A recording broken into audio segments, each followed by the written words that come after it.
ეკუმენური ლოცვის აი ამ ფორმაში ეკუმენური ლოცვის ტრადიცია საქართველოში დაახლოებით 2000 წელს ითვლის და ბაპტისტური ეკლესია იყო ერთ-ერთი ინიციატორთაგანი რომ გახსნილიყო საზღვრები მოშლილიყო დაპირისპირება მოშლილიყო დენომინაციებს შორის შესაბამისად ყოველი ეკუმენური მსახურება, ყოველი ეკუმენური ერთობის რაიმე სახის ღონისძიება ბაპტისტური ეკლესიისათვის არის მართლაც გამარჯვება ქრისტიანული ფასეულობებისა და ერთ-ერთი უმთავრესი დანატოვრისა ჩვენი მაცხოვარი იესოსი, რომელმაც ბოლო რაც ილოცა ეს იყო, რომ ისინი იყვნენ ერთნი. წლევანდელ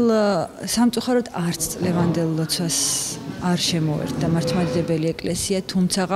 როგორც ყოველ წელს წელსაც მოსაწვევი გავგზავნეთ და